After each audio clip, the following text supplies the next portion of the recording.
Good evening, ladies and gentlemen. Welcome to this IPS-Nathan lecture series by Professor Tan Tai Yong, our 6th SR Nathan Fellow. Following his lecture, Prof. Tan will take questions from the audience in this hall and the rooms outside. The Q&A session will be chaired by Mr. Chong Guan, Senior Fellow, S. Rajaratnam School of International Studies at NTU. Today's proceedings will be recorded and shared on the IPS website and our social media pages. May I now invite Prof. Tan on stage to give his lecture. Good evening, everyone. Thank you very much for coming for tonight's lecture. I know this is Halloween evening, and for some of you, it's probably a toss-up between a Halloween party and a lecture tonight. So since you're here, I'll try to make it worth your while. Now, in my first lecture, I provided an overview of Singapore's 700-year history and ways of framing that long history. This set the scene for what, in my view, are the enduring themes in Singapore's history over the longue durée, i.e. geography, regional networks, and globalization. I will argue that these factors have continuously shaped Singapore's fate and fortunes for the past 700 years and will probably continue to have an impact on Singapore's present and future. In this lecture, I will examine how Singapore experienced the forces of globalization long before the term came into popular consciousness in the late 20th century, and that as a classical port polity and colonial port city, Singapore had a global orientation and purpose that was nourished by transnational flows and networks. Let me begin by making reference to Mr. S. Rajaratnam again. Those of you who were at my first lecture will know that I referred to him quite extensively. In 1972, as Minister for Foreign Affairs, he articulated a vision for Singapore as a global city, an identity that would be realized over 3 or 4 decades. According to Mr. Rajaratnam, times are changing, and there would be less and less demand for the traditional type of entrepot services Singapore had rendered for well over a century. Its role as the trading city of Southeast Asia, the marketplace of the region, would become less and less important. In Mr. Rajaratnam's views, Singapore could no longer hope to sustain its economic growth by serving the needs of Southeast Asia alone. It would need to position itself as part of a supply chain of goods and services for a much larger market, that is, the whole world. There were also political and geostrategic realities that prompted Singapore to look beyond Southeast Asia. In an interview with the Time Bureau chief in 1969, then Prime Minister Lee Kuan Yew expressed hopes that Southeast Asia would experience constructive development and that Singapore could act as a spark plug for the progress and development of the region. However, he warned that the region could go the other way, towards chaos and destruction, in which case he hoped Singapore could play the role of Venice when the Dark Ages descended on Europe. From the Singapore perspective, Southeast Asia had too many problems to become a bastion of stability and growth for the foreseeable future. Relations with Malaysia remained fraught following separation in 1965, and the race riots of 1969 in Kuala Lumpur was a stark reminder that the underlying tensions that had led to the parting of ways a few years earlier had not wholly subsided. While confrontasi had ended, Indonesia was still finding its feet, emerging from the throes of domestic upheavals. The war in Vietnam was entering a critical stage with uncertain outcomes, and Indochina remained at the cockpit of Cold War tensions in Southeast Asia. The formation of ASEAN in 1967 was an attempt to find political stability amidst these geostrategic challenges, but the economic possibilities in the region were not promising, and Singapore had to find a way to leapfrog the region for economic growth. What made the global city as envisioned in 1972 so different from the cities that came before it? According to Mr. Rajaratnam, a global city or an ecumenopolis would be a world-embracing city. Cities of the past, he said, in contrast, had been isolated centers of local civilization and regional empires, and somewhat parochial, with an extremely limited range of influence. Thus, while Singapore's size and links to its region would remain part of the identity, it would connect with other cities in the world and make the world its hinterland. So he said, and I'm not going to read this again, that cities, global cities would be linked to one another. They would be linked by technology, and they would shape and direct the world system, the world economic system. And Singapore is going to be a critical part of that system. So expounding on a hopeful future, Mr. Rajaratnam asserted that the trend towards global cities would benefit Singapore. It had been assumed that an independent Singapore would be a self-contained city-state, or at most a regional city, whose fate and fortunes would depend wholly on the economic climate of the region. Instead, Singapore was now, according to him, on the cusp of realizing its potential, which extended beyond the confines of its immediate neighborhood, from the international economic system to which, as a global city, we belong, and which will be the final arbiter of whether we prosper or decline. Expressing his confidence in the future of cities, Mr. Rajaratnam asserted that nothing short of a total collapse of world civilization can halt the takeover of the world by cities. So he's articulating his faith in cities, and that Singapore was one such entity. What did this shift towards being a global city entail? First, there would need to be increased connectivity, both physical and technological. According to Mr. Rajaratnam, Singapore's port was one crucial link to the world, but it was not the port alone that would turn Singapore into a global city, capable of overcoming its lack of natural resources and its small domestic market. Singapore's air traffic would have to grow tremendously if Singapore was to be closely connected to other global cities like London, Tokyo, and New York. And besides air travel, connectivity was viewed in terms of cable and satellite communications, the international financial network, and Singapore's position as an important gold market center, and collaboration with multinational corporations. The level of connectivity that Singapore could aspire towards, thanks to technology, marked a departure from its past, where Singapore's strongest overseas links were regional. Mr. Rajaratnam was visionary in conceiving of Singapore as being linked intimately with a network of global cities, even if they were not geographically close to Singapore. But Singapore's connections with the rest of the world had long been key to its well-being. Mr. Rajaratnam and the Singapore government demonstrated confidence in a vision that had yet to fully materialize. He spoke of transformation, changing Singapore to something it was not. This is perhaps not historically entirely accurate. Singapore was an internationally connected port city for a long part of its history. The inspiration for that vision, in my view, perhaps lay in the past. It rested on 700 years of connections and comfort with engaging the rest of the world. This is not transformation, but continuation.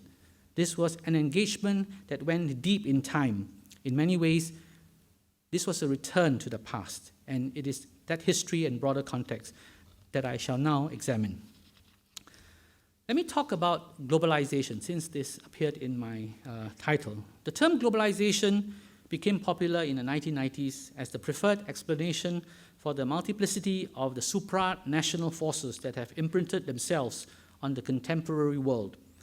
A large and illuminating literature on the economics, politics, and sociology of the phenomenon now lies readily at hand. Historians have shown how globalization has evolved and taken many forms in history, in stages that have been categorized as archaic, proto, modern, and post-colonial forms of globalization. These so-called phases of globalization, which overlapped and interacted with each other, were driven by similar impulses. Referring to early globalization, historian Christopher Bailey explained that globalizing networks were created by great kings and warriors searching for wealth and honor in fabulous lands, by religious wanderers and pilgrims seeking traces of God in distant realms, and by merchant princes and venturers pursuing profit amidst risk across borders and continents. The difference between the earlier and later phases was determined by technological development. Subsequent phases of globalization and improved efficiency in the transactions sector generated flows of goods, bullion, and labor that were far more extensive than those achieved under earlier forms of globalization. Another way of looking at the so-called phases of globalization in history is to distinguish between early globalism. So this is a new term I'm introducing, globalism prior to the 16th century and globalization of today. So two terms, globalism and globalization. I've been reminded by my good friend Geraldine Heng that the more careful of contemporary cultural theories do not usually deploy the term globalization mainly to indicate the planet's interconnectivity and networks. While both globalization and globalism are terms that have been spoken about negatively and pitted against ideals like nationalism and awareness of local variation, their use in a scholarly context is helpful in thinking about the types of interconnectedness that Singapore had experienced. The term early globalisms can refer to the links between places and peoples around the world even before the European maritime empires of the 16th to 19th centuries. Early globalisms can be contrasted with contemporary globalization, which is associated with complex, often ironic, uneven, and contradictory outcomes produced by new technologies and for which no pre-modern or early antecedents exist, to quote Geraldine Heng. American political scientist Joseph Nye explained globalism as a world system that is characterized by networks of connections that span multi-continental distances. To him, globalization refers to the degree to and speed with which globalism is expanding or declining. So the dynamics that generated early globalism or the globalization process were the networks that were established when migration of commodities, capital, ideas, and people took place over long distances. From very early on, many parts of the world, especially those accessible by water, have been connected by long-distance trade, with its attendant exchanges of goods, people, and ideas. This was especially true of maritime Southeast Asia, a region connected by commercial flows for centuries.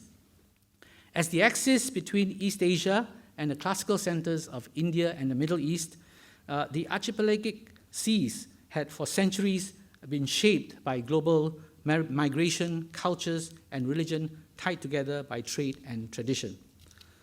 Long before the Europeans arrived in Asia, trading communities from the Arab world to China flowed through and operated in the region. For instance, an extensive Arab trading network stretching from the Persian Gulf to South China was already in place from the middle of the 9th century of the Common Era. Traders from the south of the Arab Peninsula were known to have plied the Indian Ocean through Ceylon and the Nicobar Islands to the port of Calabar, probably in modern Kedah in Malaysia, for trade. These extensive trade networks also included Sumatra and Java and extended eastwards through the Straits of Malacca all the way to South China. It was through these connections that Islam first spread to the coastal cities by the end of the 13th century, becoming the great religion of commerce throughout the Indian Ocean. Like the Arabs, Indian merchants from the Malabar and Coromandel coasts had established trade links with Southeast Asia long before the coming of the Europeans. If you look at this map, you'll see that these trade routes were pretty established from India to the westwards to the Middle East and eastwards to large parts of Southeast Asia. As regular traders, the Indian merchants probably preceded the Arabs and the Chinese. Indeed, historians have claimed that for more than 2,000 years, the lure of gold had drawn Indian merchants to Southeast Asia. By the 16th century, Indian traders were known to have frequented the major trading emporia of Tenasserim in Myanmar, or Burma, and Malacca, where wares and produce were bought and sold. Trade links were especially strong between South India and the Malay Peninsula, where the Indian ports and their western Malayan counterparts served as important entrepot centers in the east-west trade. Chinese sailors and merchants were already a regular sight in Southeast Asia from the time of the Han Dynasty, trading in fragrant timber, spices, and other exotic goods in exchange for Chinese pottery and silk. As a destination for trade, Southeast Asia then came to be known as part of the Nanhai trading region. The Nanhai trading region functioned as a transshipment hub for China's trade with the West as Chinese junks rarely traveled beyond the Straits of Malacca at that time. Indian and Ceylonese traders dominated the Indian Ocean leg of the maritime Silk Road, while the Chinese dominated the Nanhai trade. Both groups would have converged at the Malay archipelago to trade. So Southeast Asia grew in prominence during the Tang dynasty period when Srivijaya emerged as the dominant trading player in the maritime Silk Road during the second half of the 7th century. There was direct contact between the Sumatran power and China around 670, 680 Common Era, and Srivijaya was deemed important enough to receive a royal envoy in 683. From the 8th century, Persian and Arab merchants operated the trading networks that connected the Chinese ports with the Indian Ocean. With their involvement, maritime commercial activity during the Tang period included the export of silk, cloth, ceramics, tea, copper, and ironwares from China to West Asia. So here I want to emphasize the role played by these intermediate traders. And people were interested in Chinese goods, and the Chinese were trading up to a point, but it was these people who were facilitating the trade. The Tang shipwreck, I think many of you might have seen this, found in the Java Sea, the Belutong cargo. Now, some of the artifacts on display at the Asian Civilization Museum is evidence of this trade that applied during that time. So Southeast Asia remained an important trading region throughout the Song dynasty, and during the Ming dynasty, notwithstanding changes in imperial policies on the conduct of trade, the Chinese maintained connections with many strategic ports in maritime Southeast Asia. The Zhenghe voyages marked the high point of Chinese connections, but even with the termination of the court-sanctioned expeditions, the Chinese merchants continued to trade with the region. So at this point, I want to mention that what I've painted very quickly is to explain that even before the onset of colonialism or the European maritime empires, there were a lot of trade already happening in the Southeast Asian region. And these were conducted by very traditional classical communities, the Arabs, the Chinese, and the Indians. I want to now next mention the point that this trade then gave rise to maritime cities, the coastal port cities that served as intermediaries to a long sort of trade networks. By the 13th century, long-distance east-west trade was conducted through an efficient segmentation of networks. These segments were if you look at the segments that were drawn by this historian, Janet Abu Loga, talking about 13th century trade. So the idea was that the trade did not happen from point A to point B continuously because of the limitations of technology, but they were done in segments, so they connect from segment to segments. These segments were the Arabian Seas, the Arabian Seas, the Bay of Bengal, and the South China Sea. So you see they would connect from one segment to the other. That's how trade was done at that time. The segmentation of networks revolved around intermediate coastal stopovers, transit zones, and transshipment points. These locations developed into emporia where goods were collected, traded, and distributed. So these were nodal points of the trade networks. Many eventually became maritime cities. Anthony Reid points out that the buildup of trade networks led to the great expansion of cities and give them life. He further argues that in Southeast Asia before 1630, maritime cities were probably more dominant over their sparsely populated hinterlands than they were in many parts of the world. Ayutthaya, Tanglong on Hanoi, Aceh, Pegu, Malacca were examples of these maritime cities that developed into centers of wealth and power through trade, which were also antecedents of the colonial port cities. As centers of trade, it was not surprising that relatively large populations of merchants and sailors could be found in these maritime cities. Seasonal monsoon winds dictated the timing and regularity of travel along the shipping routes, limiting them to at most one single return voyage per year. As a result, Southeast Asian cities at their peak season are thronged with visiting traders from all over Asia. In Malacca, for example, a large community of Tamil merchants, known locally as Klings, had settled with their families and were reported to have owned large estates and great ships. Many of these Tamil merchants went on to assume positions of power and authority in local society. Similarly, Chinese communities settled where they traded, and from the 9th to the 15th centuries, Travelers' accounts frequently noted the presence of settled Chinese communities in Palembang, Java, Cambodia, Siam, and Malacca. Wang Gangwu spoke of a Hokkien informal empire in the 15th century, and this refers to traders from South China who were engaged in exchanges in the ports of Southeast Asia during this period. Now, I've shown that prior to the colonial era, local merchants had preceded European trading companies in weaving together Asian webs of trade. These webs were not broken up by the colonial intervention, rather, colonial trading structures came to be built on these long existing practices. After Singapore was established as a trading colony by the British, it continued to function as a node of overlapping diasporic worlds and their networks. Colonialism in Singapore simply reinforced the systems, and by the end of the 19th century, the island became an established hub of an integrated system of trans-regional trade, pilgrimage, and knowledge production.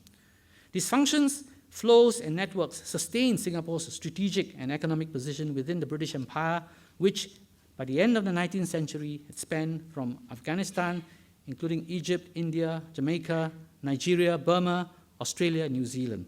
Singapore was no longer a regional port polity. Now it was part of a global empire it had integrated with an intercontinental world.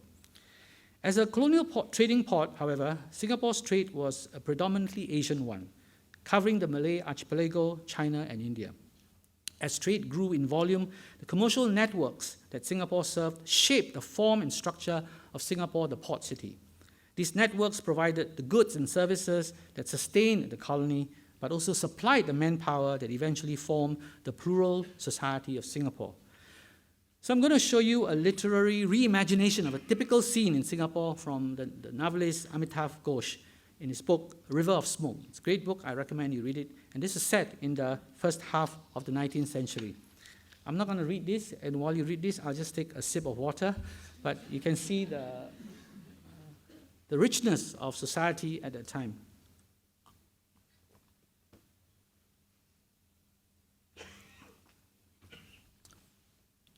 So Singapore is depicted here as a site where assorted objects from elsewhere in Southeast Asia or even the distant corners of the Indian Ocean could be obtained.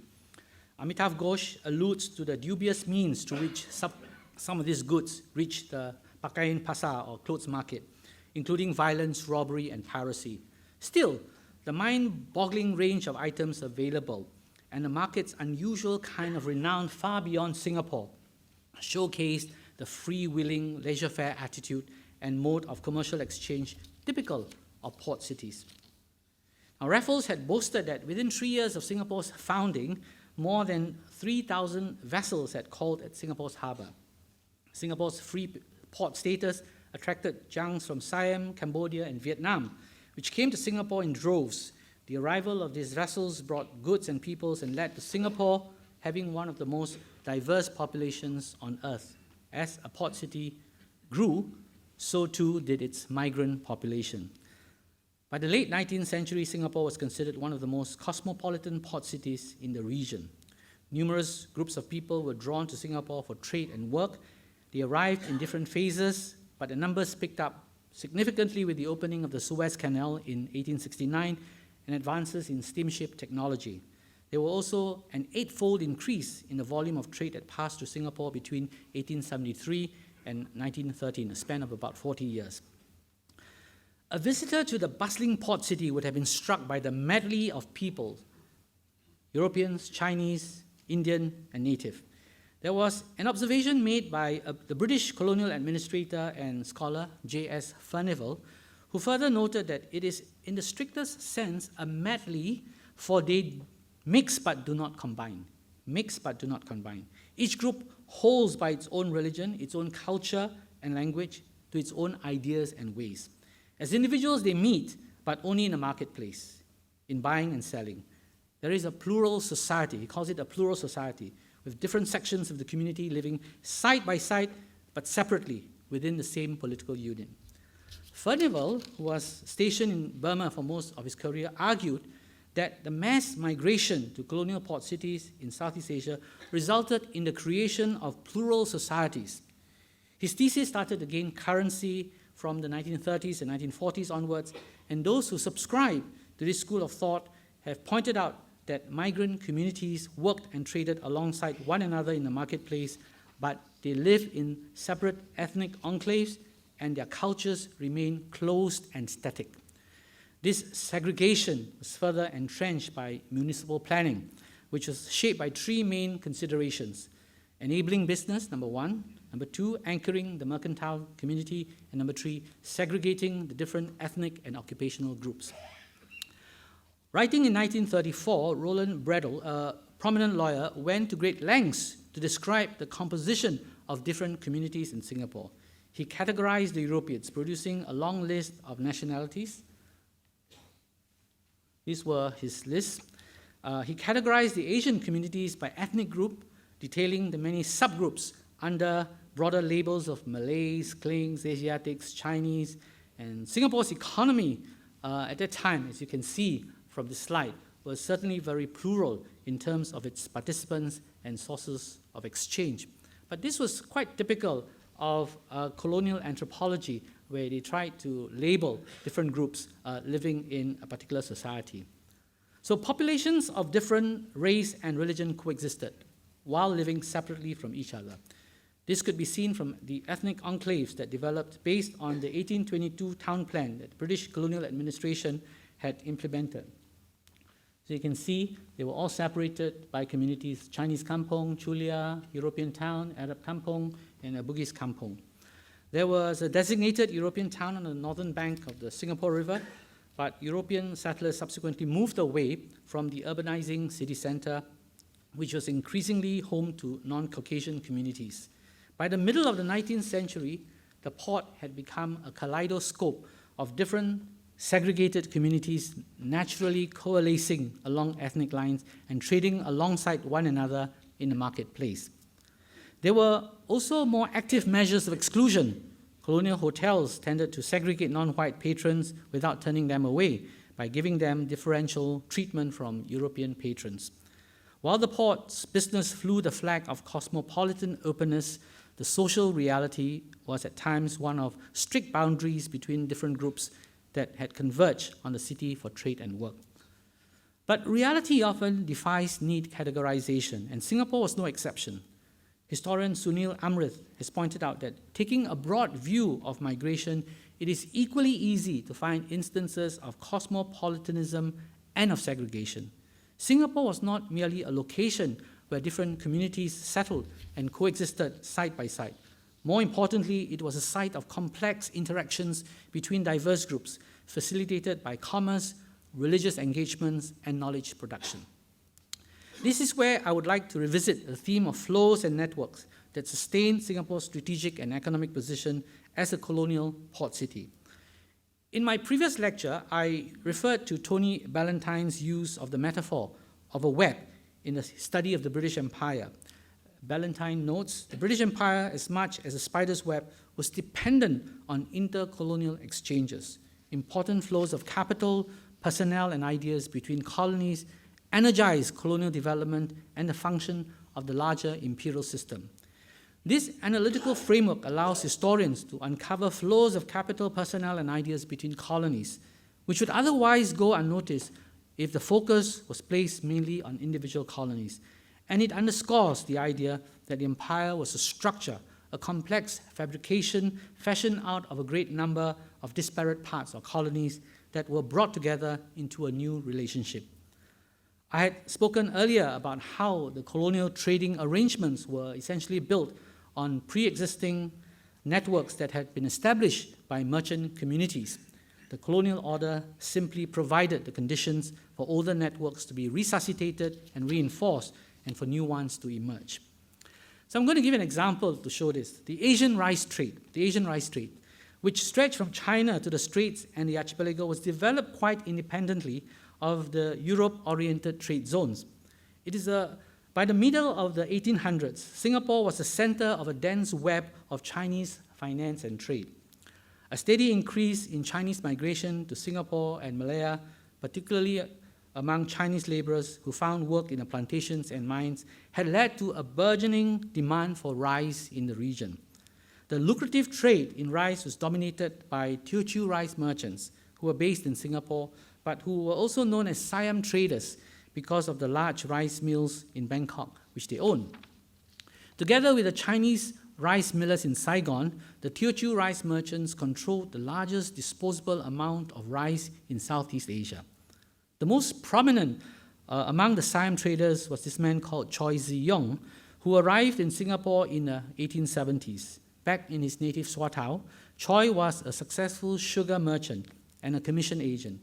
Seeing an opportunity in a new trade in rice shipments, the Teochew merchant came to Singapore with a substantial amount of capital, which he proceeded to invest in the import of Chinese goods and in Siam rice.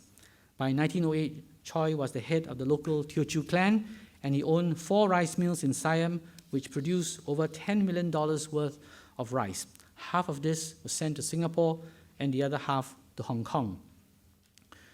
While we now have a sense of how commercial networks operated, what is less commonly known and researched are the new forms of knowledge and cultural adaptation that came about as the different migrant communities interacted with each other. How did the practices and cultures change in the process of acculturation? Increasingly, historians are looking at colonial migration in terms of cultural exchanges that produce creative instances of cultural hybridity. For instance, in the absence of a common language and out of necessity, migrant communities developed new ways of communicating with one another and in the process created new linguistic and cultural forms. I was very intrigued with this dictionary. This is the Hua-Yi Tong-Yi, which was published in Singapore in 1883. This dictionary, or actually vocabulary book, to use a more accurate term, was one of several Chinese Malay dictionaries produced in the 19th century as Chinese immigration to Malaya picked up significantly. Many of the migrants hailed from the Fujian and Guangdong provinces and spoke the southern Minnan dialects, such as Hokkien. In the absence of a common language, these migrants initially found it hard to communicate and trade with the Malay-speaking population. Attempts to overcome the language barrier saw the publication of several Chinese Malay dictionaries, which listed Malay words with equivalent terms in Chinese. The Hua-Yi Tong-Yi contains more than 2,800 words across 25 categories. The entries included common business phrases, names of various food and fruit, herbs and household items, as well as terms and concepts used in subjects such as mathematics, numerals, geography, and cosmology. The author of the dictionary also devised a rather ingenious method of phoneticizing Malay words using the Min dialects. Not only does the Tong-Yi provide a useful historical record of words that are obsolete or rarely used today, it also offers an insight into the lives of Chinese migrants and their interaction with the local population. I think copies of this are available in the National Library, so if you're interested in having a close look, I recommend that you go and take a look. And it's very interesting how they phoneticize Malay words using Chinese characters. The acquisition of linguistic skills was what gave certain merchant groups comparative advantage over others in the marketplace. However, not all merchant communities were equally adept at picking up languages. This was especially relevant before Chinese became the lingua franca.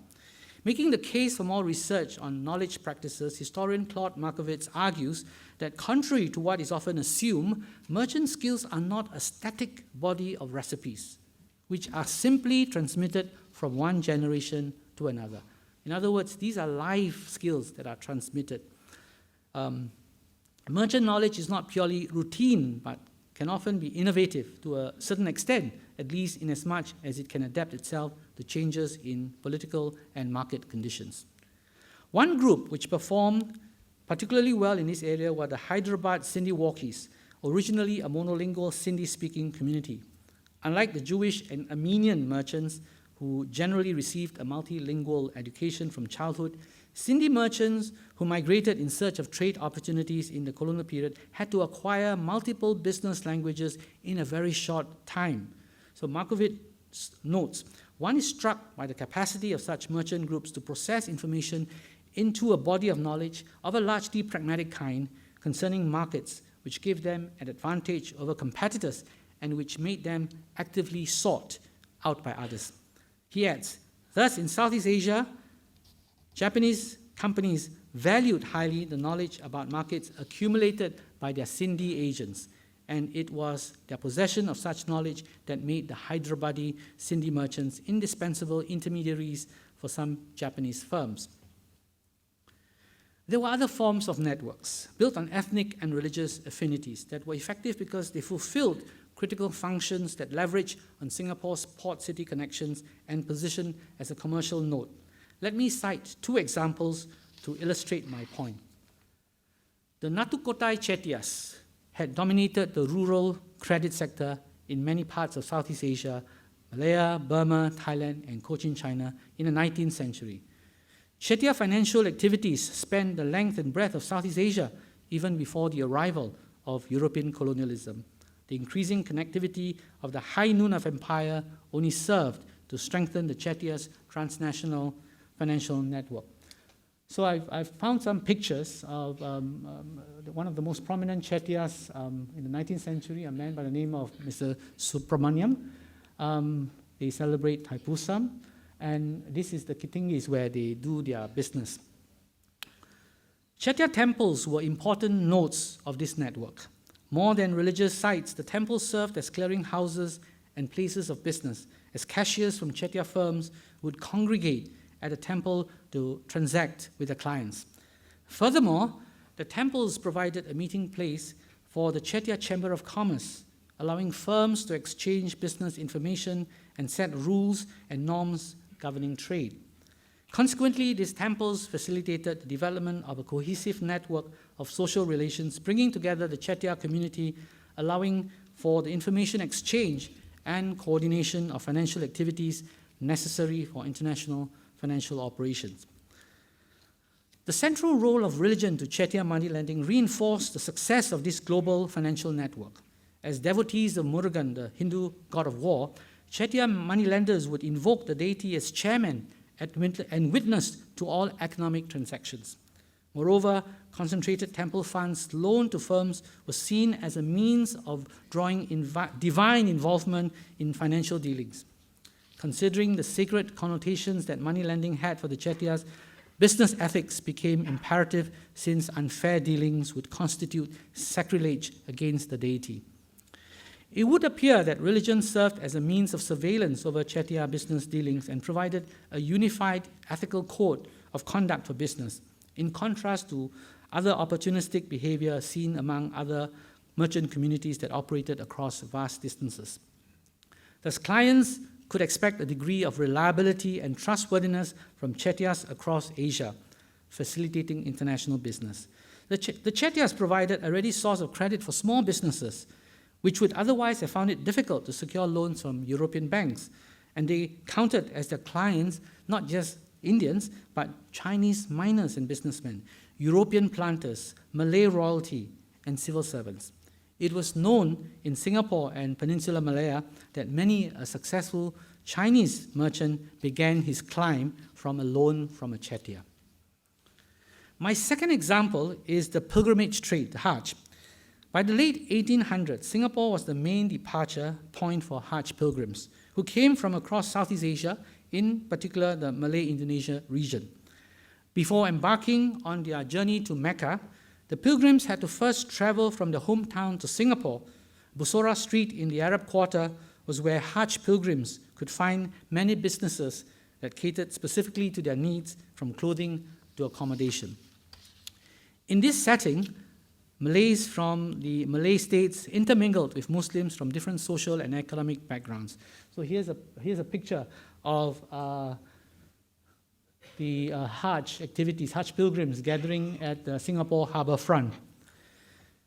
Arab communities played a key role in managing the pilgrimage markets. Prior to their arrival in Singapore, Arab merchants had successfully established commercial and social networks in the Indo-Malay archipelago. And using Singapore as a base, these Arab recruiters would roam through the region seeking prospective pilgrims. And the task was to identify pilgrims, guide them through the preparatory process, and then escort them to Arabia. Such was the degree of organization of such recruiters that they structured themselves into guilds and obtained recruiting licenses from the colonial authorities. Given that the holy sites were in a foreign and distant land, Arab entrepreneurs in the Malay Indonesian world served the function of promoting and facilitating the participation from the locals. For much of the last century of colonial rule, the pilgrimage trade was largely controlled by the Arabs in Singapore. Arab-owned steamships transporting Hajj pilgrims became a common sight at Singapore's harbour. So you've heard of these famous families, the Alsagoffs, the Aljunids, the Alkafs, and these families had made their fortunes largely through the pilgrimage business.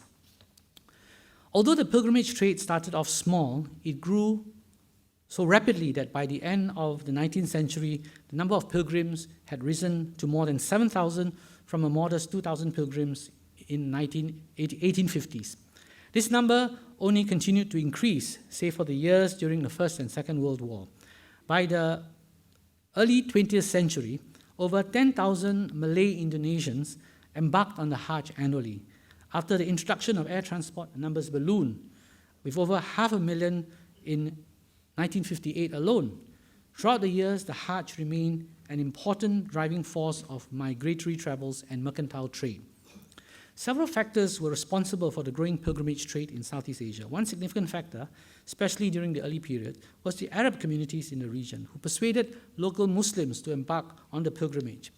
In the 19th and 20th centuries, the European companies also played a crucial role, introducing new technologies and organizational methods to the trade. For instance, steamship services and pilgrimage arrangement companies were introduced into the region, making mass transport by sea more accessible than before.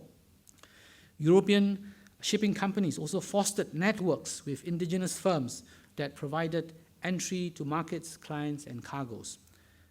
They worked these connections into the wider global networks they were assembling, creating large economies of scale and efficiency in the pilgrimage trade. Ultimately, the Hajj was both a religious and a commercial affair in the Strait settlements, with Singapore being the locus for the pilgrimage trade. It was profitable but also poorly regulated, at least in the early days, thus resulting in the exploitation of pilgrims. This was largely due to the British role in the Hajj, which oscillated between their desire for profit and the need to protect their reputation as a governing power. Commercial interests ultimately won out. Nonetheless, given the extensive movement of Muslims through this affair, the Hajj was a crucial factor in explaining migratory patterns and the formation of Malay communities in Singapore. The migratory movements of Muslims, facilitated by the Hajj, also resulted in the spread of ideas, customs, and traditions. Many Malay Indonesians returning from the Hajj, for instance, were demonstrably more devout with their Islamic practices. It is no wonder that colonial rulers saw these movements as a threat, introducing social and political thought, often Islamic reformist ideas from other regions. This was especially so with the Dutch, who initiated restrictive rules of Hajj travels for the East Indies from the 19th century. The British in Singapore, too, became concerned about Mecca as the site of the spread of anti-colonial pan-Islamist ideas. Colonial port cities, being diverse and cosmopolitan, provided public spheres which allowed elites and literate classes to communicate and debate with one another. Take, for example, Malay publications such as newspapers, magazines, and literature. The dissemination of these materials and the accompanying spread of ideas was stimulated by the advent of the Malay lithograph and subsequently the printing press, with the main distribution and publication center situated in Singapore. So Singapore was the center of Malay publication and literature dissemination in the 19th century. In fact, with the added stimulus of more frequent and extensive communication with the Middle East, coupled with the introduction of new communication technologies, Singapore quickly grew to become a center for Islamic life, learning, and literature in the Malay-Muslim world in the late 19th century. The printing press was introduced in Southeast Asia in the 16th century, with the first Malay book, a Malay-Dutch dictionary, published in Batavia in 1677. The first complete Malay Bible in Jawi was published in the same country in 1746. It was only in the early 19th century that British missionaries set up stations and printing presses in Singapore to spread religious ideas.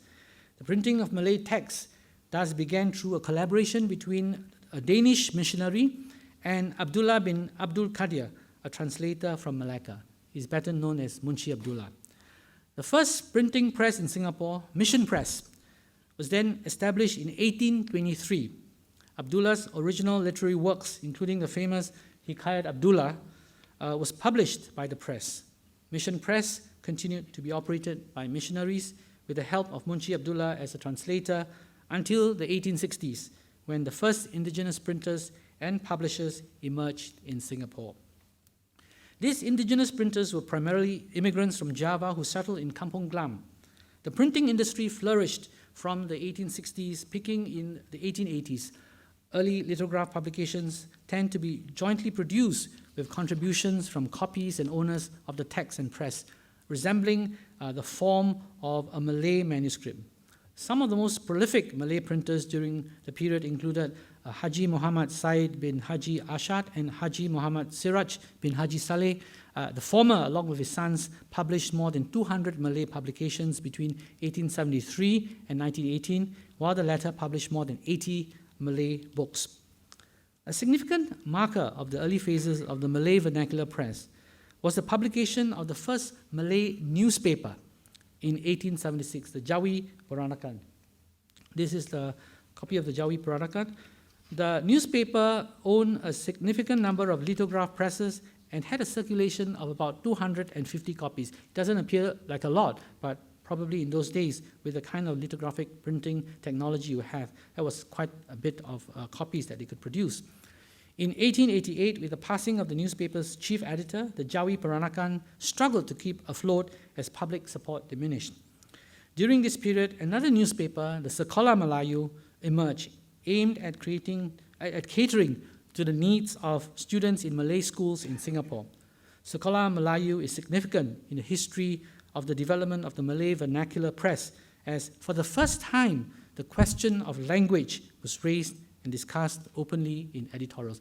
I tried to get hold of a copy of the Sekolah Melayu, but I couldn't find an image, but I'll keep trying and see whether, for the publication of this piece in a book, I can have an image showing the Sekolah Melayu. Indeed, similar to how new ideas on language emerged in the Sekolah Melayu, the increasing publication of Malay religious and secular writings in Singapore during the period helped spread the awareness of social and political thought, as well as expand the literary imagination of the Malay Muslims in the Strait settlements. Religious texts were also an important cornerstone of the publishing scene. In many parts of the world since the ancient times, printing has been used to diffuse religious and ethical literature. In the early 1890s, for instance, a wasiat, a literature on revivalist Islamic thought, circulated in profusion in the Straits, printed and reprinted in both Singapore and Palembang. Other materials, such as old and new translations of classical romances, the legends of Arabic and Persian origin and Islamic flavor, traditional folk tales, poetry, and modern autobiographical chronicles were also increasingly produced by Singapore lithographers. Literary activity in the region was indeed diversifying and growing rapidly. After 1900, Malay lithographic printing output declined. Eventually, such printing technique was overtaken by more efficient letterpress. Moreover, the Malay book market had to compete with publications from India and the Middle East, imported by Malay booksellers, and many local publishers were affected and had to scale back on their output, eventually ceasing their operations. Malay newspapers continued to gather a substantial audience, achieving success. Newspapers became more popular with the increasing number of urban Malays, and the new medium was better able to fulfill the information needs of the community as well as adapt to their changing reading patterns. Religious questions only emerged from newspaper publications from 1906 with the establishment of the journal Al-Imam. After returning to Singapore from his studies in Egypt, Al-Imam's founder had a desire to bring social and religious reforms into Malaya, to purify Islam from malpractices and non-Islamic influences, and to eradicate despondency, inertia, and feeling of inferiority which were predominant among the Muslims in Malaya. While the paper only lasted for 3.5 years, his call for religious reforms were adopted by subsequent publications. During the period, however, it should also be noted that a diverse range of publications still existed. The popular Utusan Melayu, for instance, still focused largely on world news and had no interest in dealing with religious issues. The first newspaper published daily, the Lembaga Melayu, also dealt mainly with foreign and domestic news, eventually becoming the main Malay newspaper of the Strait Settlements until the 1930s, during which time Malayan political issues received prominent coverage. Now, I've covered a lot of grounds, given a lot of details, and I think I may have lost many of you. So I'm going to conclude now, and I'm going to pull it all together. Okay. So the first point I want to make is Singapore was global in its outlook long before Mr. Rajaratnam articulated his vision of Singapore as a global city. I've shown in this lecture that Singapore was home to flows of people and goods, circulations of populations, and the site of networks sustained by commerce and religion. Amidst this context emerged hybridity in terms of communities, cultural practices, and ideas. For instance, Singapore was home to mobile societies. This was a term used by Ng Seng Ho, such as the Southern Chinese trade diaspora. And as Ng Seng described it, Singapore was part of an inter-Asian space, crisscrossed by connections and societies. I've referred to early globalization and the circulations, connections, and networks that frame Singapore's port city existence in the title of today's lecture. This interconnectivity took place at a pace slower than the instant communications afforded by today's technologies, but was nonetheless very much present in pre-modern Singapore and its colonial days. Another point, which I hope you will take away from this lecture, is that Singapore was both a plural and a cosmopolitan city. What are the key features of plurality versus cosmopolitanism? A plural society, as described by Furnivall, is one that is segregated, with groups that live side by side, yet without mingling. According to Furnivall, different segments in a plural society would not share common values and social bonds. On the other hand, a cosmopolitan society is one where there's intermingling among different groups, and individuals look beyond national boundaries in building cultural, political, and economic connections. Globalizing cities tend to foster cosmopolitanism. In other words, openness derived from divergent cultural experiences. However, cities and the societies are fluid and evolve over time. So Singapore was at times more plural than cosmopolitan, sometimes both simultaneously. We have good accounts of how specific diasporas came to settle in Singapore and adjusted to the new environment. And we know much less about how the different diasporas conversed with one another. Still, recent research has offered some insights into how public print cultures, which I've referred to, Malay newspapers, etc., and other institutions in the late colonial period facilitated cross-cultural interactions in Southeast Asian port cities. Individuals' identities and affiliations were far more complex than broad categories could encapsulate. People came to Singapore, often just passing through on their way to or from their intended destinations, yet settled down here. Singapore then became one of the most cosmopolitan cities in Asia by the end of the 19th century. But where do we stand today? After decades of efforts in nation building and the promotion of racial harmony within the CMIO framework, do we risk developing a more impoverished and narrow concept of what Singapore and Singaporeans are? This is a question we ought to ponder as we attempt to strengthen our sense of identity. And even as we write and make our national history, we should take into account our much longer and richer past, where we were a point of convergence for peoples from all over the world, a place that afforded them opportunities, vitality, interactions, and cross-cultural encounters, and out of which grew a diverse, tolerant, and multicultural population that went on to define modern Singapore. Thank you very much.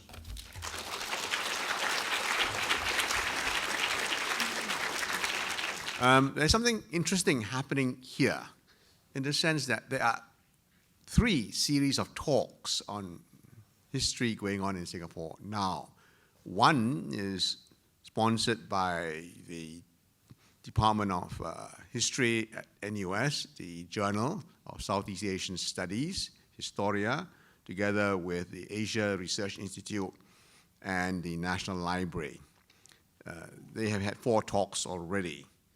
Then the other is by ISIS Nalanda Srivijaya Center, which is also doing another series of talks on before 1824, featuring the work of ISIS staff, Nalanda Srivijaya staff, alumni, who have contributed to that understanding of Singapore before 1824. And now we have this series of talks here by Tan Tai Yong, and in all 3, we have got remarkably full audiences. So there's something happening here, this renewed interest in Singapore history, which I think is to the good here.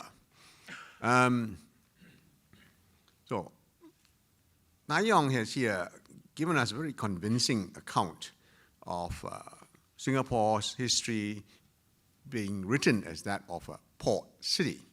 A port city, of course, is a bit different from most other cities, as he pointed out. Cities in the common usage is a strategic location where some king has located his castle and then a settlement grows up around it.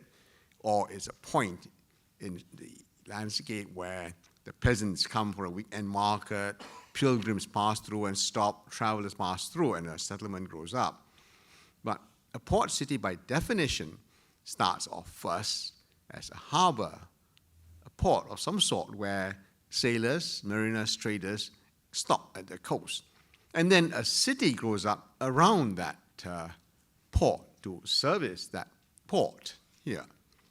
And so this is what Tai Yong has been talking about, that Singapore as a port city is no different from a host of other colonial port cities, Chennai, which was a fishing village before it became a port, Calcutta, Banten in Java, or Jakarta.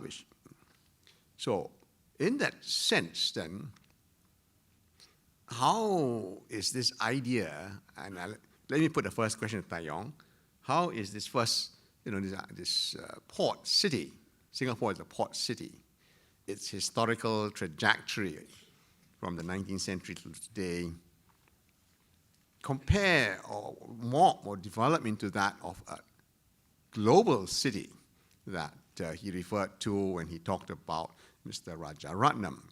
Does a global city come out of a port city, or is it something different, like the 19th century colonial port city came out, but it's different from that of the pre-colonial emporium that Temasek was in the 14th century, or arguably even the Shabanda, the port under the Johor Sultan in the Singapore River or the Kallang River estuary.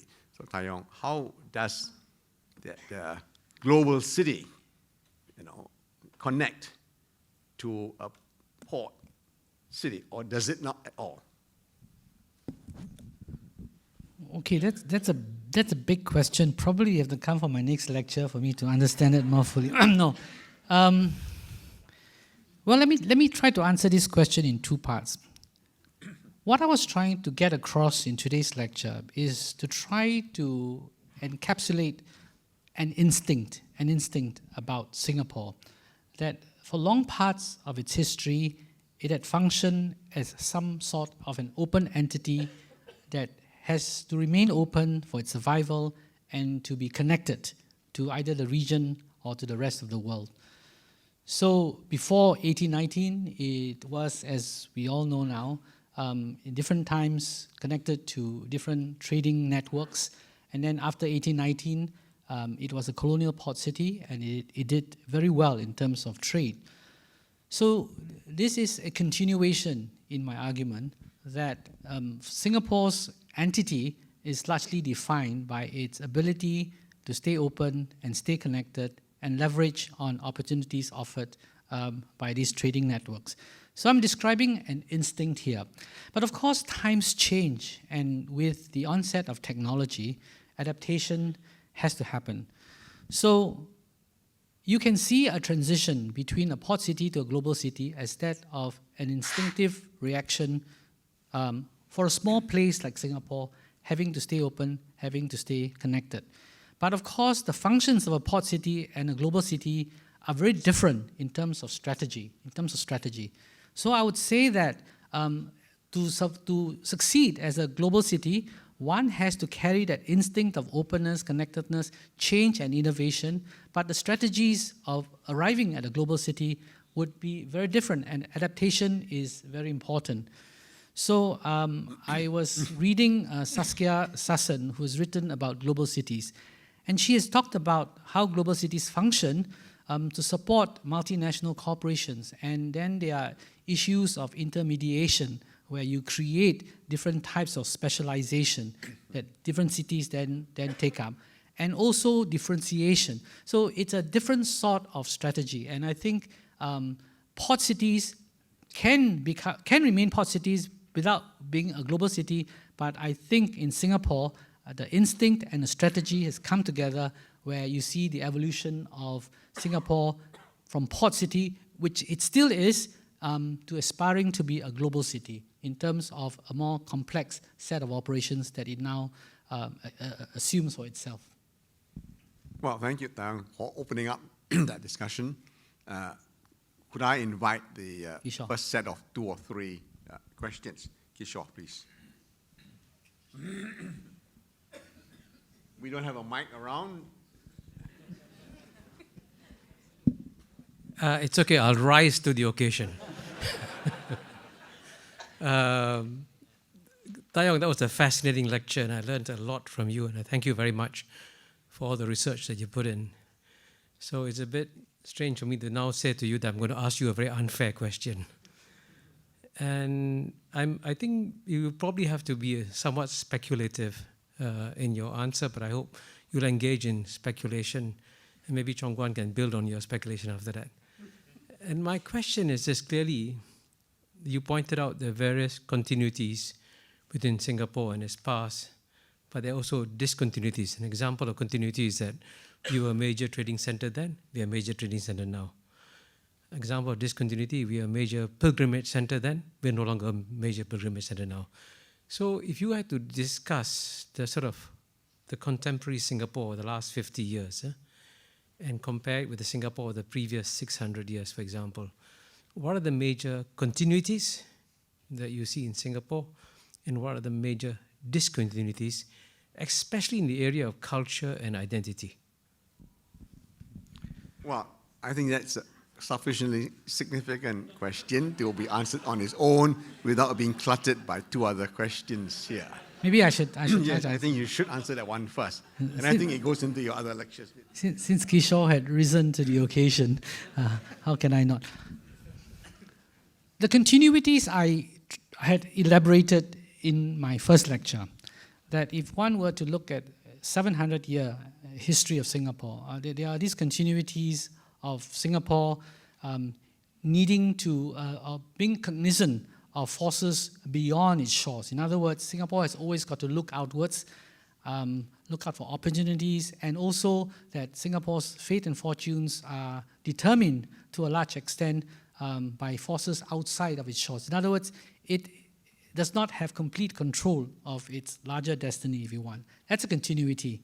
And that trade, as I earlier mentioned, openness, connectivity, these are connectivities. So in other words, Singapore has no option to turn inwards and just be by itself and disconnected with the rest of the world. That's a continuity. The largest discontinuity, in my view, is that in 1965, Singapore became a nation state. It became a nation state. And that's a large discontinuity.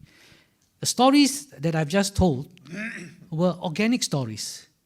The colonial state was a very small state. It was laissez-faire. All they wanted to do was make sure that money was made, law and order maintained. There was no interest in developing society. There was no interest in looking after the welfare of people. People looked after themselves. Communities looked after themselves. In 1965, we changed that altogether. From a very small state, we became a very large state. The state basically intervened in everything. It was a developmental state. it had to grow the economy, it had to build a country, it had to build a nation, and so the state took part in every aspect of life in the country. So that's the difference between a nation state and a city state. And this is a theme which I would like to get to in a subsequent lecture. And So come back. come back. So this is a kind of a trailer for you. The point is that if you look at Singapore's long history, nation statehood only 53 years, right? It's a glitch in 700 years history. But Singapore functioned, if you just take the colonial state from 1819 to 1965, as a successful port city. And this is driven by the energies, the innovation, and the vitality of people in an organic sense. The state did not play much of a role other than to ensure some law and order. And as explained in the Hajj example, the British were sometimes in two minds whether to regulate or not to regulate. So I think that's a fundamental difference. So the question going forward, and if you want to try to look into the future, is what is the future of the nation state for Singapore? And I better stop here because I'm getting into controversial territory, and maybe next lecture. The questions are not only from those in this room here, but also in the other outside rooms, where I believe there are pieces of paper for you to write, isn't it? Am I right? Yeah. So don't feel excluded in that room there. Send in your questions. No, can I then? May I? Yes, okay, Anne. Thank you. Thanks for a very great talk. I wonder if you'd agree with me that the 1920s are a date which is very significant. Between 1920 and 1930 was the first decade when births outnumbered deaths. And it was around the time when South China was becoming so unsafe that people were bringing their families here. And in fact, over one doorway in Niven Road, there was a golden blackboard with golden writing, and I was told that the writing on the board said, "We have brought our rice fields to the south," implying they'd given up hope of going back and then they'd settled here. And Professor Wang Gangwu's wonderful biography also shows that the upper classes were trying to go back to China, but it didn't work and they were coming out. Now, I would say until about 1920, we might say that Singapore had been a sort of major central business district in which people came and earned a living, but that living was intended to be spent when they went back to their place of origin. But after this period, it became a place of families, which is a totally different kind of responsibility and a totally different sort of civic situation. I wonder if you would feel that was an important break in Singapore's history. Well, very quickly, I mean, I've not done the kind of deep research that you have done, but if you look at, say, migration statistics, it is probably correct that, from the 1870s, there were lots of movement from South China coming into Singapore.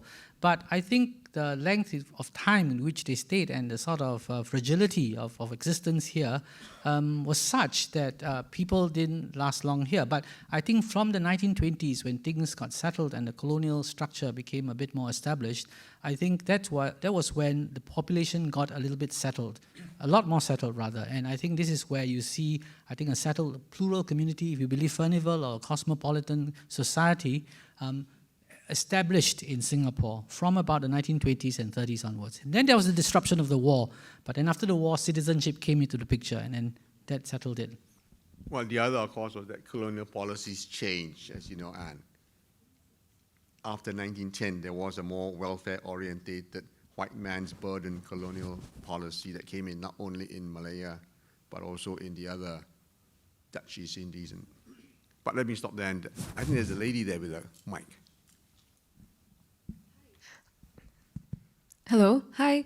Thank you so much for your fascinating lecture. I'm Rachel Uy, I'm from Yale NUS, and I have two related questions. So the first is regarding your description of the colonial constructions of race, especially of the diverse racial groups in Singapore at the time. Under the category for Malay racial groups, there was listed real Malays in quotation marks, and then a list of presumably less real Malays. So I was wondering if you could elaborate on how these colonial authorities understood the realness of Malays. And the second question is, how far do you think these colonial constructions of race undergird today's conceptions of race in Singapore? Because it strikes me that the four groups sort of resemble something like our CMIO at present. Yeah. Thank you so much. Thank you. Well, very happy to see students from the college. Thank you for coming to support.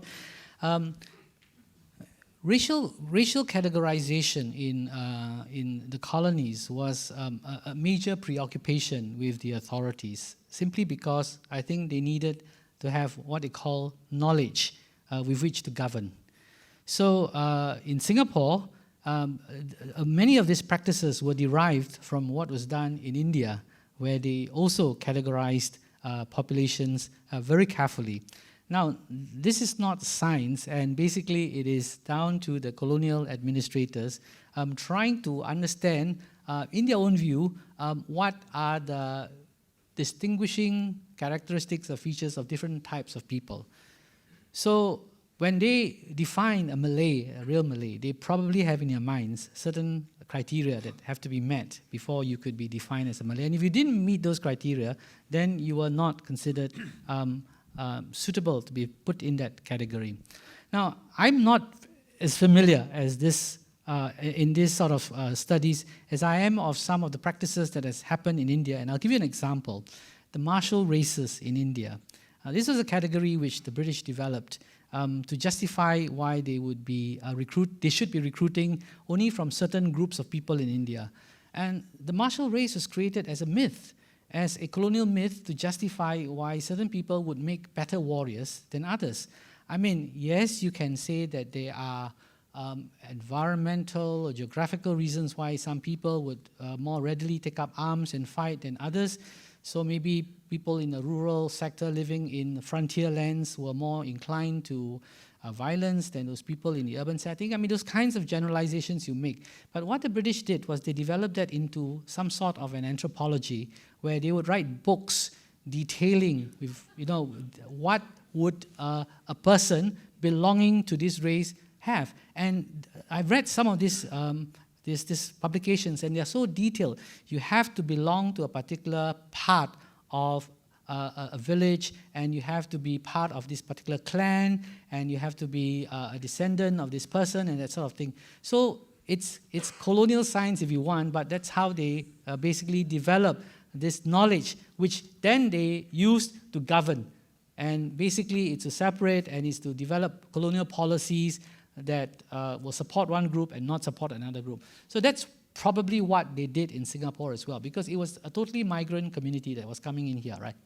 So they needed to know Chinese, Malays, Indians, and you saw from Roland Braddell's classification, and they went into great details in determining which group you belong to. So it's a form of colonial administration, and then they basically the British developed their own CMIO categories for census and other purposes, which Singapore inherited to some extent. Okay, we have a gentleman there who's patiently waiting. Thank you so much, Prof. Tan, for That lecture. gentleman there first, and then you after that. Yeah. So my question actually is that given that Singapore has been, as I quote you, has been an open entity and has relied on the forces of globalization for hundreds of years, how do we currently navigate through a world that seems isolationist as day goes by?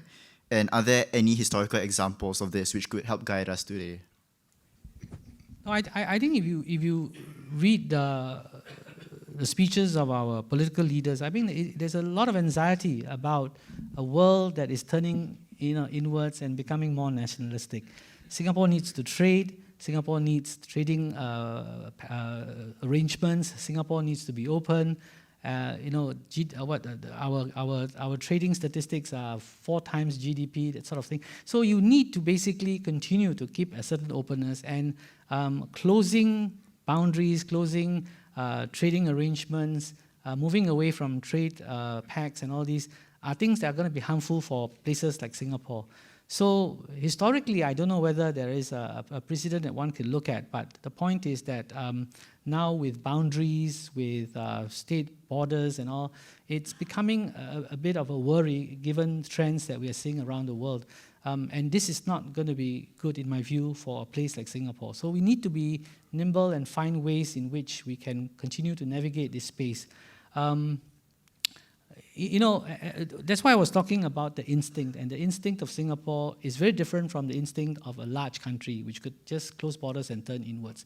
Singapore really has no choice, and it has to function as a hub, it has to function as a nodal point for connectivity, and this is the only way in which I think Singapore is going to continue to do well. Now, then I come to Kishore's point, what is the difference? The difference is that now we are a city-state, a nation-state, and how do you navigate these tensions between a nation-state where you have interests of citizens to look after, but at the same time needing to remain open to the world? And these are, I guess, challenges that Singapore will face as we move forward. So I don't have a direct answer to your question, but I think current trends are indeed worrying for a place like Singapore. Thank you. Well, cycles of globalization. But that gentleman there. Good evening, Professor. My name is Rahman. I'm a student from NTU. My question is, it is now recognized that Singapore has the world as our hinterland. That said, as you mentioned, we were a major shipping and trading port, and we still are.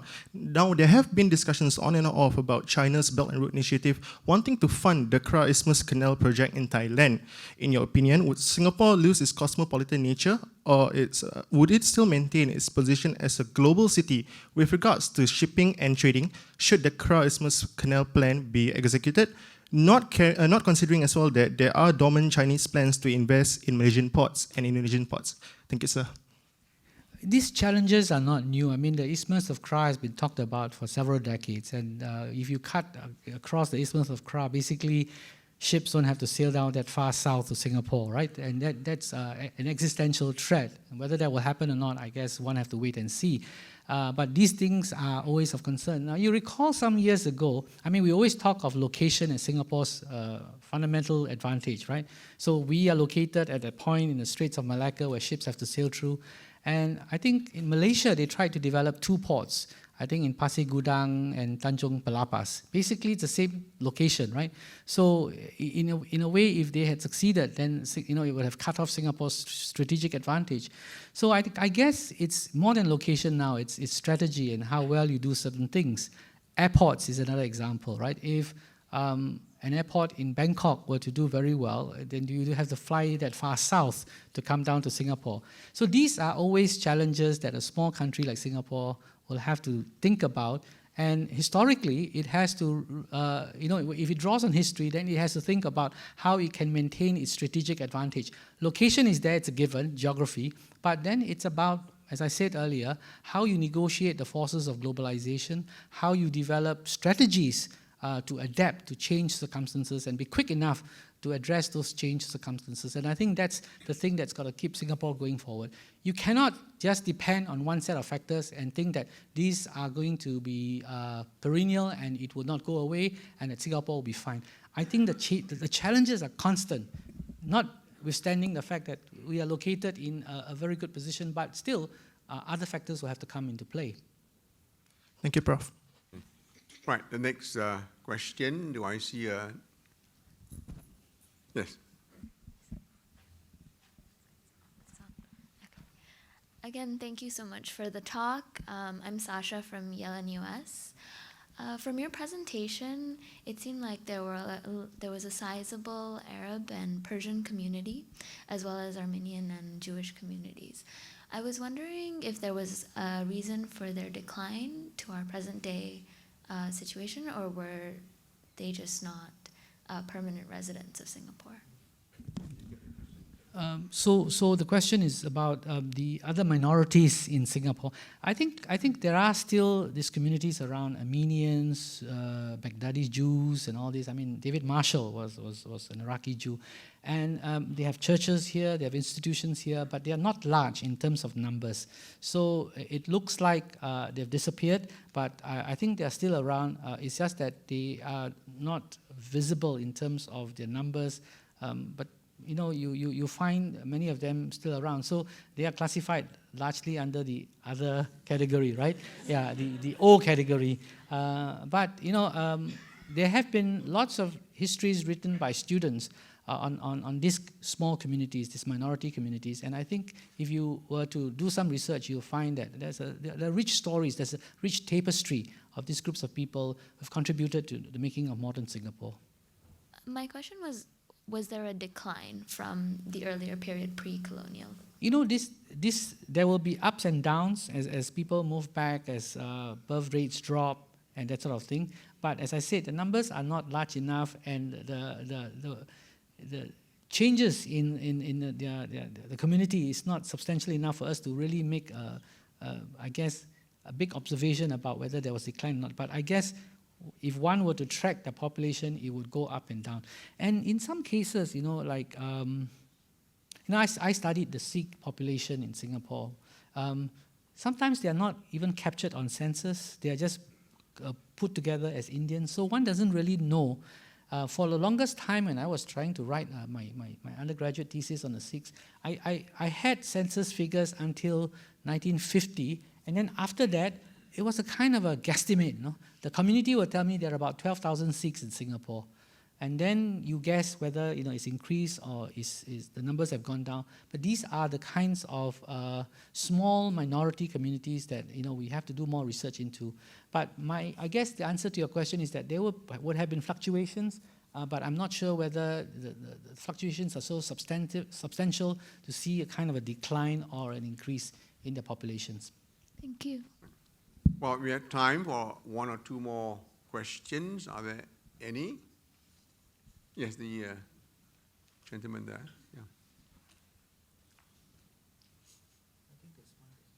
Yeah. Okay. Yeah, Professor Tan, thanks for your lecture. You mentioned just now that 65 was a discontinuity when we became from city-state to nation-state, and what comes after. Take the case of Hong Kong. Hong Kong, from until 97, was pretty much laissez-faire, and the British governed Hong Kong slightly different from Singapore because society there is a bit more homogeneous, Chinese, about Southern Chinese. So my question is that the tale of two cities, how do you see maybe in the future Singapore vis-a-vis Hong Kong, how we two global cities, I mean, I think Hong Kong and Singapore would be pretty much global cities, would fare in the next many years to come. Second question is that I spend a lot of time working in international trade, and every time I see the map of the One Road, One Belt that is depicted, especially in China, there's always Singapore that's missing, typically, for some reasons.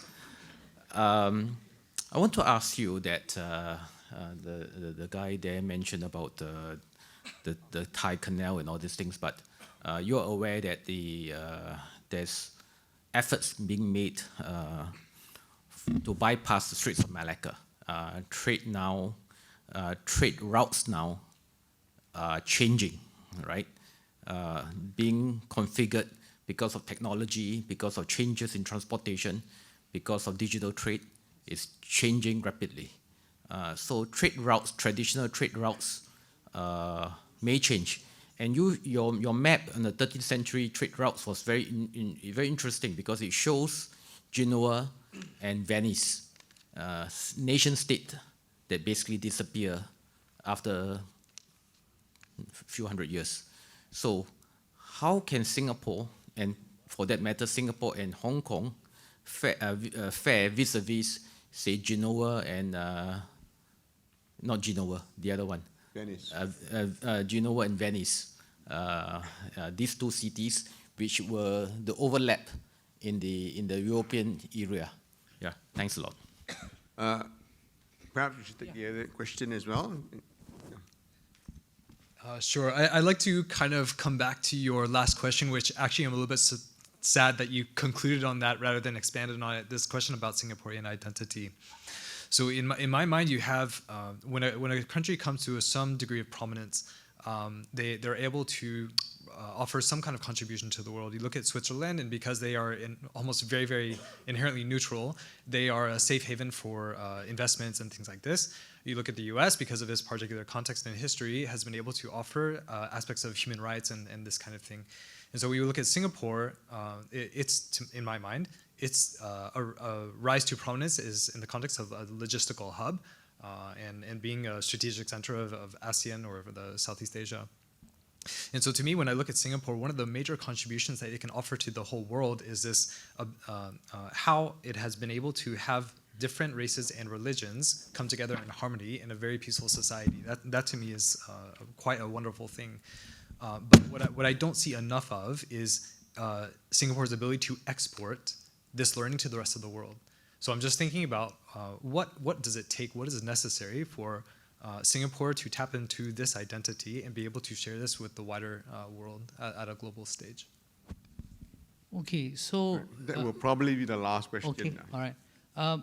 Let me take the first question first. You know, it's a big question, and I think there are many parts to it, but I'll just simply say this. I mean, if you want to compare Hong Kong and Singapore, one's a Chinese city, all right? It's a Chinese city now existing under one country, two systems.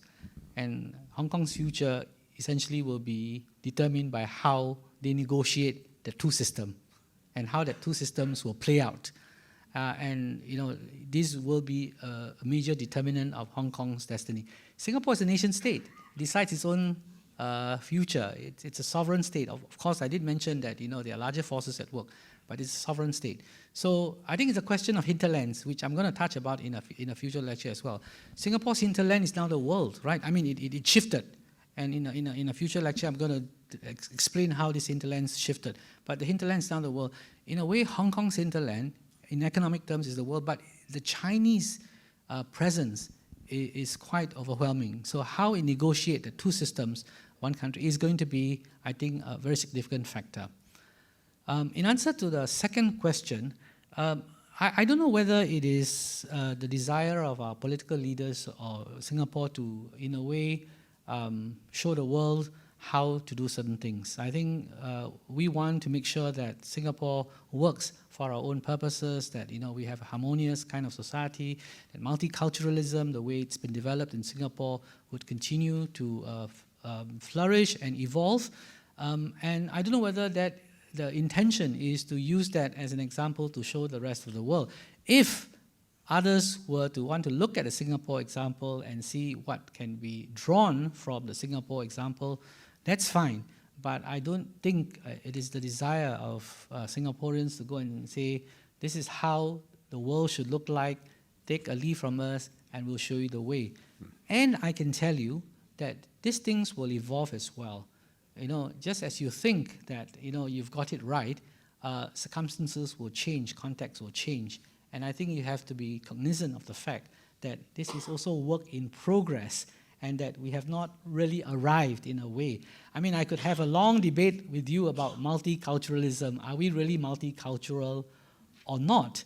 And this is something that, you know, one can talk about. But the point is that, you know, Singapore has tried to adopt policies that would work for Singapore. And if this can be seen as an example, fine.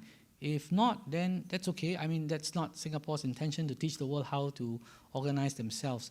So I can understand the thrust of your question is, what can Singapore offer? What can Singapore offer the world in terms of an example of governance? And I think there are many. I think I would advise you to go to Lee Kuan Yew School of Public Policy, and learn from Kishore and his colleagues, because there are many examples of how Singapore has done some things well, adapted and adopted certain practices for its own purposes, and it's worked well. But I think the secret of Singapore's success, in my view, is its ability to change and adapt, as circumstances change.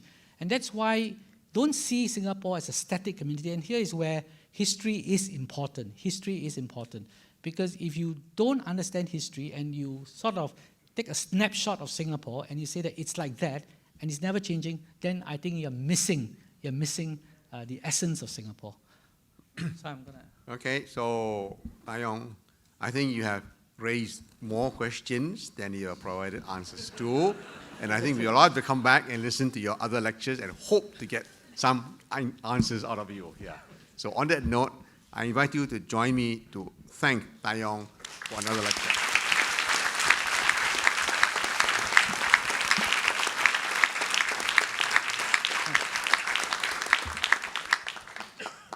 Thank you, Prof. Tan and Mr. Kwa. Prof. Tan's third lecture will take place on 30th of January next year. Details will be on our website. We hope to see you then. Yes, next year. Thank you for coming for this evening's lecture, and have a good night.